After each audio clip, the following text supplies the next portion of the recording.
Oregon, Oklahoma State, week 2 non-conference. Don't overlook that on the schedule. Cody Stovall thinks there's an upset chance. Come on, man. Come on. We'll talk about it today on this crossover edition of Locked On Ducks and Locked On Oklahoma State.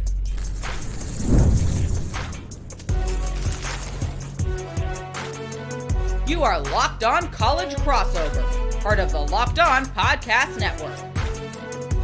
Your team every day. Yes, it is that time once again for a crossover edition of Locked On Ducks. I'm Spencer McLaughlin, and Locked On Oklahoma State. That is Cody Stovall. Thank you all for making this your first listen or your first view of the day, part of the Locked On Podcast Network, your team every day, and your number one source to stay up to date with your favorite team. Everything you want to know about this week 2 Big 10, Big 12 showdown is coming up on today's show, which is brought to you by our friends over at FanDuel. Right now, new customers can get $150 in bonus bets when your first $5 bet win. So, Cody, you feel pretty good about Oklahoma State's upset chances here at Autzen Stadium. Mind you, Oregon will have a return game in the future, but coming to Autzen, why do you think Oklahoma State can go and knock off the Ducks, who will be a preseason top 10 team, whether you think that's appropriate or not, which I do? Well, I think obviously it's a foregone conclusion from a national perspective that Oregon's going to, treat us like a redheaded stepchild and take us behind the woodshed to teach us a thing or two. However, I would caution people on that because one thing Mike Gundy never traditionally does is invoke a bunch of change. Well, when you fire 15 plus coaches and you bring in essentially 40 new players, I think that's an accentuation of a realization. The last season is unacceptable. It was an absolute disaster. And we've gotten some players from Tennessee and Ohio State and LSU and Florida. So we've been very, very aggressive in the transfer portal. The quarterback position typically is where things start. And we don't know exactly what we have at quarterback. What we do know is we have a quarterback with certified track speed running a 10.600 meter who was so good, in fact, that TCU had to find ways to put Haas Haney on the field last season while Josh Hoover was having a miraculous season. And then you have Mr. Nebraska, who still is the all-time leader in the Nebraska high school ranks, Zane Flores, who's coming in at 6'3", 225 pounds, with a high 4.5 40. We all know it's about numerical advantages on defense, right? And that is the beauty of a quarterback that can run like a Bo Nix, like a Dylan Gabriel, is it takes the numerical advantages away from the quarterback, or from the defense, sorry. And I think that is one of the biggest reasons why there's a lot of excitement in Stillwater. And once again, in the transfer portal era, Spencer, nobody knows what one team's going to be the next season, right? I think this is we might have half an idea. Oh, no, okay, we might come know on, a little. And I will say, I think the instability in Stillwater can be viewed as a positive because of the disastrous season we just went through. And Oregon, you guys got spoiled. Bo Nix had a 77% completion percentage with over 4,000 yards. Then you have Dylan Gabriel at 73% with almost 4,000 yards. You have 2 bona fide certified NFL quarterbacks at the helm for the last couple seasons. And from what I've seen out of Dante Moore, I don't think he fits that mold. Plus, you have to replace a running back. You have to replace multiple O-linemen, multiple wide receivers. Is Oregon a factory? Yes. Are you going to be phenomenal? Most likely, yes. I thought in the regular season, I thought you were the best team in the country. I really, really did. But statistically, with James being the running back, you still only average 150 yards per game at 4.4 yards per carry while losing multiple offensive linemen. I feel like that you guys have an adequate amount of holes to fill as well. There are plenty of new faces that'll be on this Oregon roster. I think the offensive line's ability to create running lanes is a bigger question than actual talent at the running back position. When you've brought in Mekhi Hughes from Tulane, who PFF had as one of the highest graded backs in the country last year, yeah, he was playing G5 football. He was playing in the American, which is a real good conference. And I'm not worried about having enough talent there with Noah Whittington as the number 2 and the guys they have on the depth chart behind. Like, I'm not concerned about that. By week 2, I do wonder about what the offensive line will look like. I think that's a fair point to bring up. I have a good idea of who's going to start, and there's a lot of talent. There's even plenty of experience. There just isn't experience together. And sometimes even when you have a bunch of really talented players, like last year for the Ducks, it took them a while to figure things out. But that was also rotation driven, where they didn't know who the starting center should be. Once they figured it out, the offensive line really took off. But I've talked several times on my show that the worst kept secret about Oregon's offense the last 2 years is the running game has not been as strong as it should be, quite frankly. But I think Oregon's ground game will be good. I don't know if it'll be as great as it was in 2022, where they we're kind of a run-first offense. Like, it's also a function of Will Stein's RPO scheme. But I wanted to get to the point you raised about the quarterback. So you mentioned Oklahoma State does not know who they're going to have starting at quarterback specifically. Technically speaking, Oregon doesn't know, but we know it's going to be Dante Moore. The advantage for Dante Moore, and why I'd encourage Oklahoma State fans to look at him differently than what he was as a freshman at UCLA, I agree.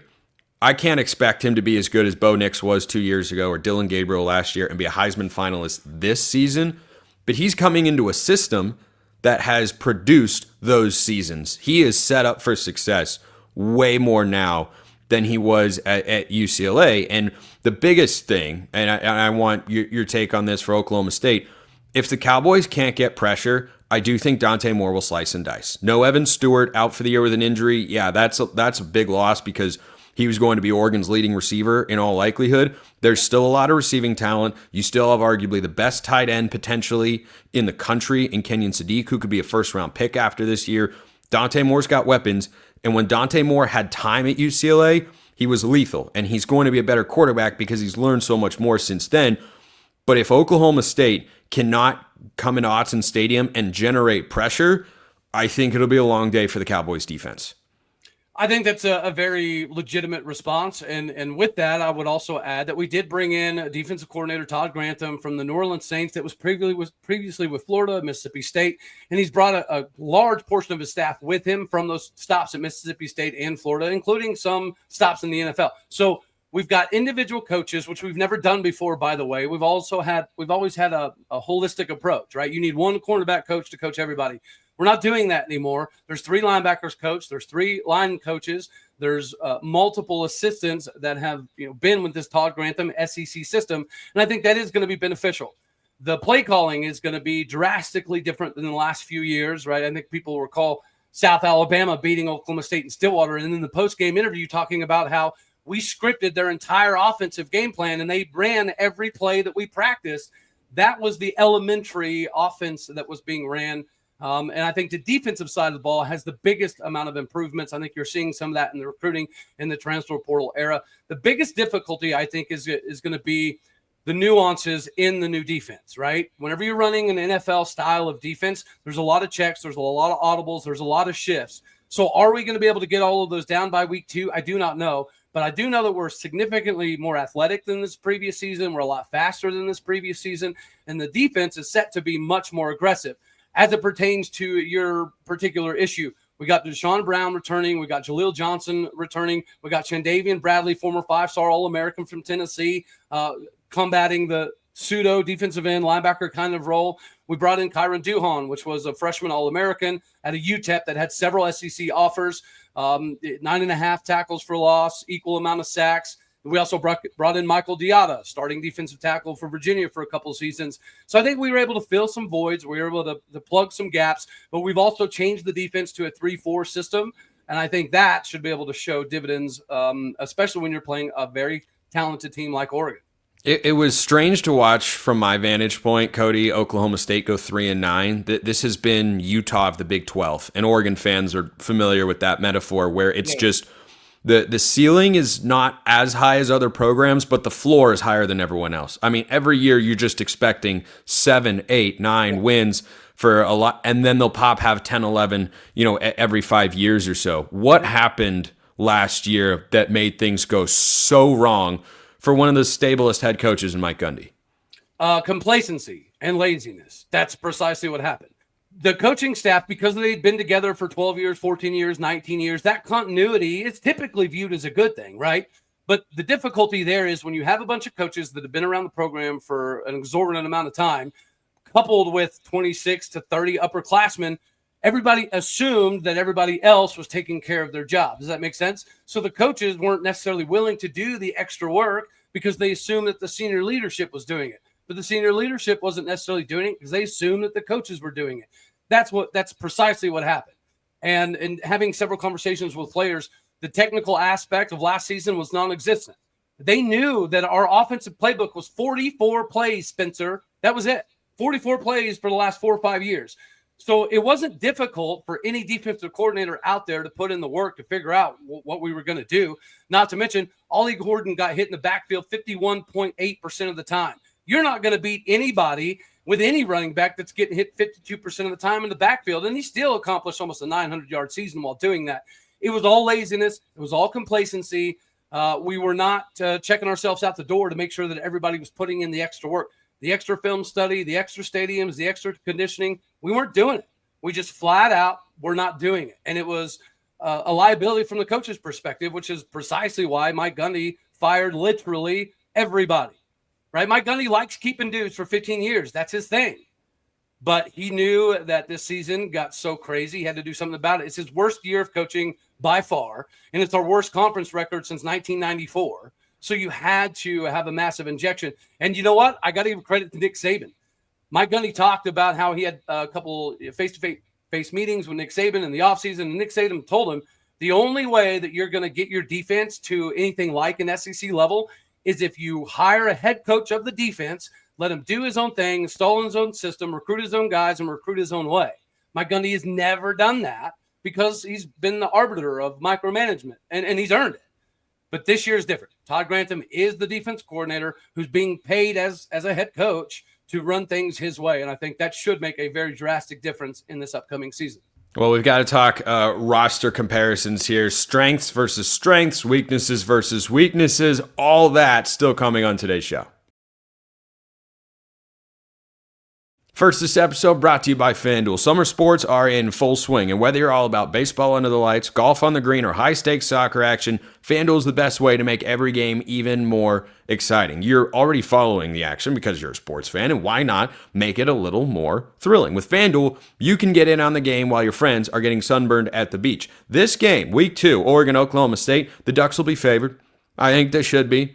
If you feel like the Cowboys are pulling the upset, boy, there's going to be some crazy value over there. If you think Oregon is blowing them out and you're confident, and by all means, when that line comes out, get ready over at FanDuel, and you can get everything else you want in college football as well. So make sure you go check them out.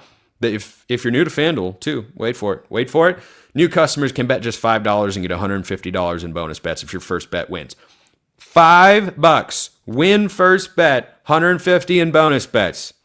What other kind of deal are you looking for? I don't really know. Open the FanDuel app today or visit FanDuel.com to get started. College football, baseball, golf, it's all over there. Check them out at FanDuel.com. All right, Cody, I'll throw Oregon's biggest strength at you, and you tell me how you think Oklahoma State is prepared to respond to that, and then we will put the shoe on the other foot. I like Oregon's defensive line for the second straight year is going to be nasty. And, as you might know, because you've done your homework, Oregon lost 3 guys who were taken in the first 3 rounds in the NFL draft.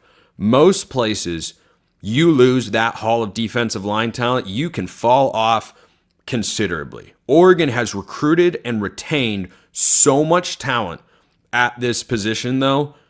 I do think they take a step back from last year. I don't think it's very big. And I think this is the best unit that Oregon has on either side of the ball. They have high-end talent. They have veteran production. They have returning production. They've got depth as well, with plenty of young guys ready to take steps forward. I'm bullish on this Oregon defensive line, headlined by Mateo Uiagalelei, who, when the regular season came to a close last year, led the Big Ten in sacks with 10.5, and then other teams played more postseason games, and JT Tuimoloau out Ohio State had more. But Mateo Uiagalelei, all Big Ten selection, 10.5 sacks last year. He's the headliner, but he's not the only guy that can go out and make an impact. I am chair of the Amari Washington fan club at defensive tackle. Going into his 3rd season, he's going to pop. Bear Alexander comes over from USC. Massive potential. It's just blue chip talent all over the place, and guys that are not going to be asked to do more than they're capable of. So when you think about that with Oklahoma State's offensive line, how do you feel like they can match up?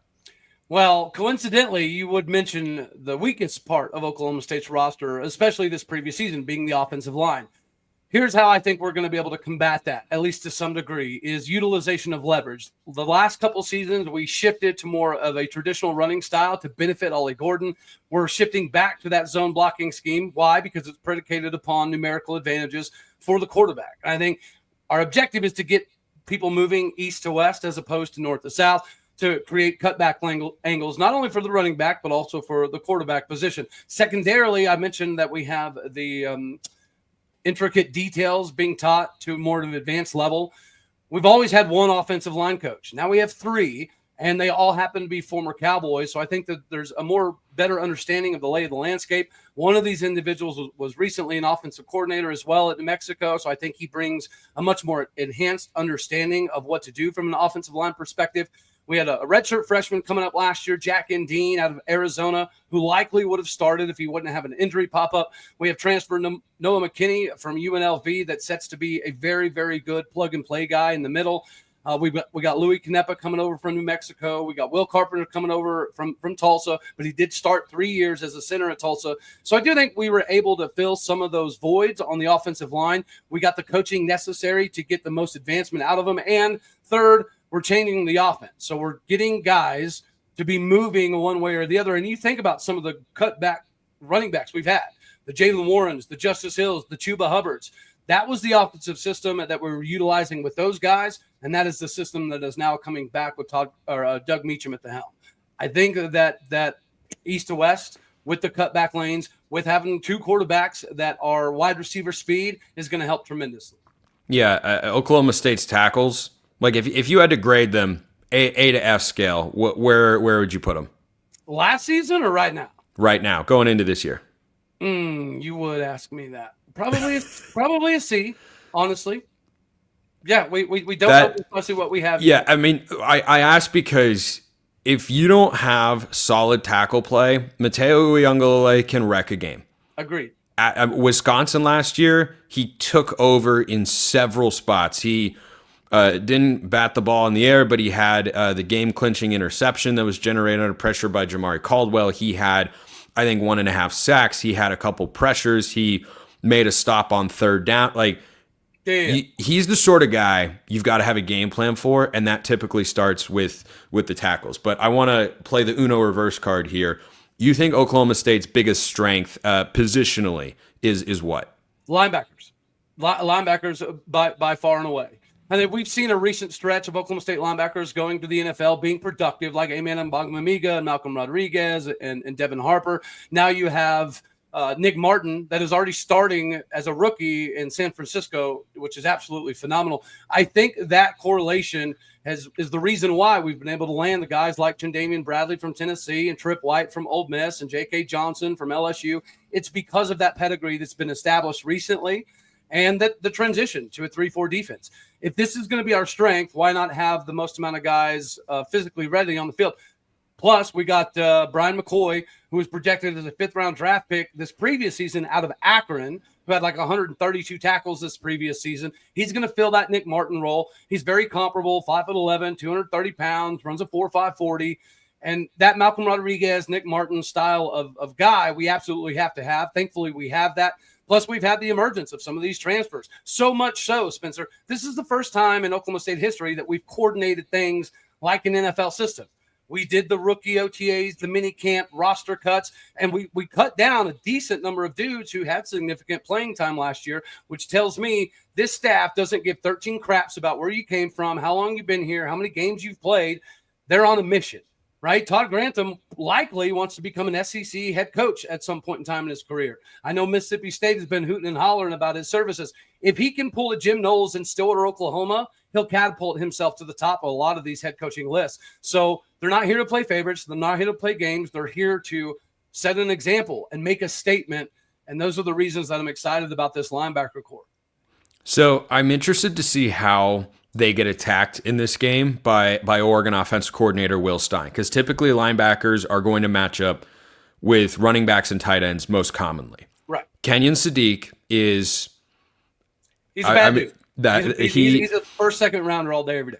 He should be. Yeah. I'm interested because, he hasn't had a big statistical season. Why? Because he's been sitting behind a second-round NFL draft pick in Terrence Ferguson. But Sadiq could be taken higher than that come the 2026 NFL draft. With this being the first Power 4 opponent Oregon plays in 2025, this could be a breakout game for Kenyon Sadiq. This could be the first time a national audience gets introduced to a guy that is kind of flying under the radar. I've noticed there have been some outlets and pundits and people going, hey, check out this Sadiq guy at Oregon. He hasn't played a ton yet, but boy, the potential's there.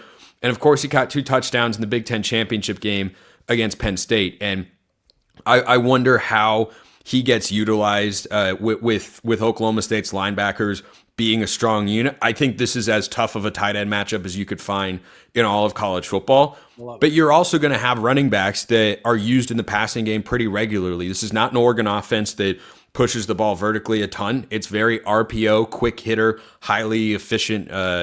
It's a very efficient system. It's very quarterback friendly in that sense. And this will only be Dante Moore's second game. We'll talk about the quarterbacks to wrap today's show. But I think that makes this, that you say the linebackers are their greatest strength for Oklahoma State. I think that makes this a really fascinating chess match between the two coordinators, because if you have guys who you feel like can cover, well, there is no better test than number 18 in green or white or gray or yellow or whatever color Oregon is wearing in this game. I would like to see Oklahoma State wearing a good amount of black or orange, but make it dominant, and then Oregon wear green on the other side, kind of like some Civil War matchups with Oregon State used to look like in the early 2020s. And I don't know. I mean, this isn't, we're on an Oregon pod over here, Cody. We talk about uniforms plenty. It is a subject of conversation every single season.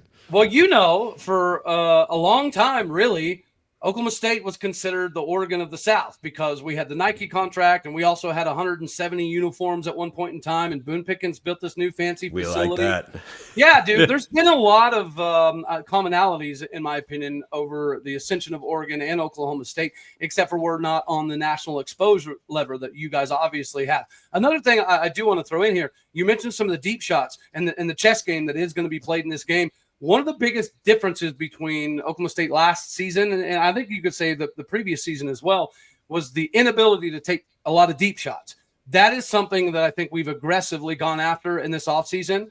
We've got 6'5", 225-pound Io Shotomai King. We've also got 6'4", 215-pound Cam Abshire. We've got 6'4", 220-pound Christian Fitzpatrick from Marshall. We did make a concerted effort to go after a lot of these 50-50 ball guys. So I don't think that Doug Meacham is going to beat his head up against the wall like Casey Dunn did.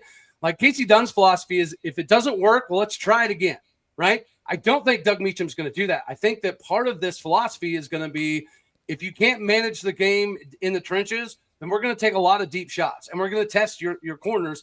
And I think wide receivers in Oklahoma State have always been good. Even in the down years, we typically have a Blitnikoff level wide receiver. I don't think that's going to change this year. This year, we might actually have a couple different options to fulfill that void.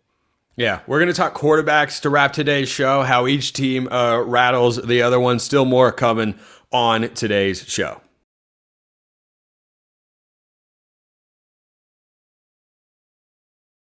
So, Cody, I mentioned Dante Moore on the other side of the break, and one reason that I temper expectations for this Oregon team relative to Oregon standard, I expect Oregon to be a playoff team this year. That should happen. They're minus 320, according to our friends at FanDuel, to win 10 or more games. I think a part of that is their schedule works out really favorably, and quite frankly, Oklahoma State is arguably their toughest non-conference game, because the other big one would be Oregon State, who I expect to be an improved team.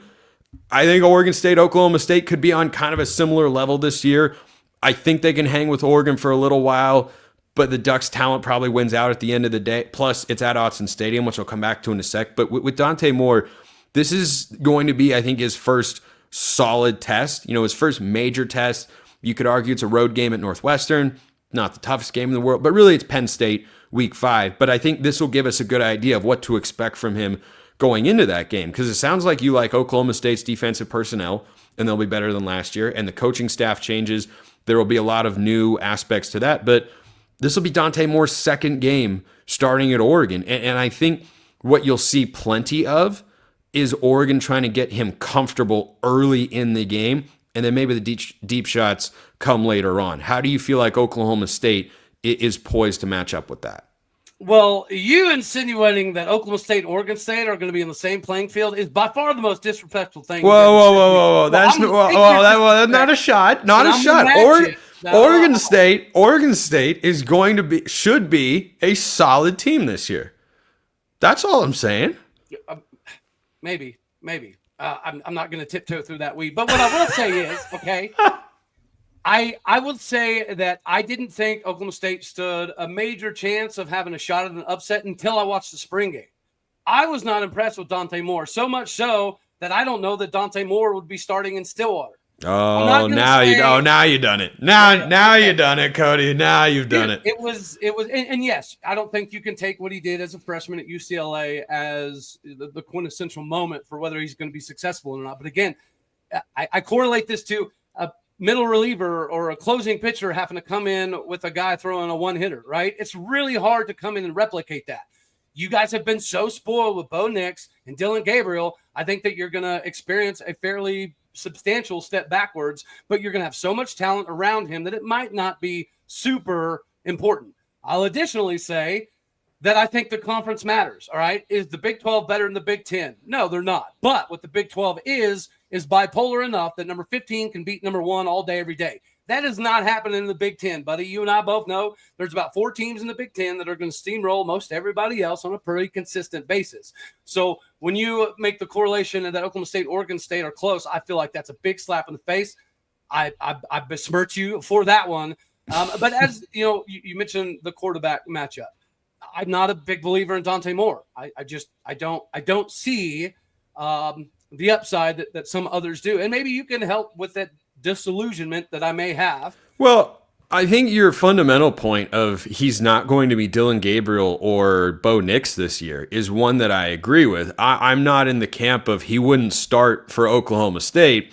I don't know about that one. That's a bridge I'm not willing to cross. But I did want to get to this last point to wrap today's show, Cody, and that's Dan Lanning has lost all of one time during his tenure with the Ducks at Autzen Stadium. One time.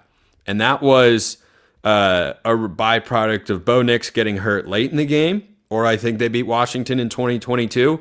Michael Penix, a first-round quarterback with a first-round receiver and 2 other early-round NFL draft picks at receiver with one of the best offensive lines in the country. That, by 3 points and some questionable decisions in Dan Lanning's first year, is the only time he's lost at Autzen Stadium. And if this game were in Stillwater, my upset alert would be higher. But with Oklahoma State having a veteran coach like Mike Gundy, I can see it. I've seen crazier things happen before.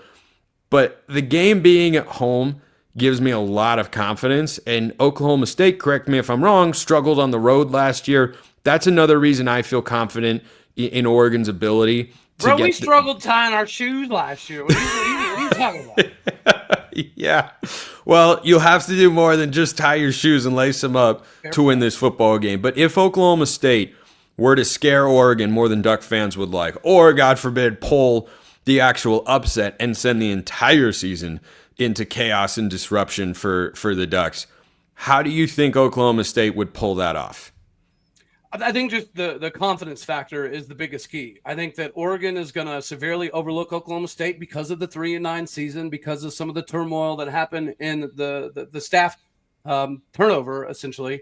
And I think that's going to be one of the biggest barometers of whether we're successful or not in Autzen is going to be that overlooking of Oklahoma State. And I think part of it is going to be natural, but secondarily, you're going to have nothing to game plan off of. And not necessarily are we either, right? That's why I think it'll be a somewhat evenly matched game.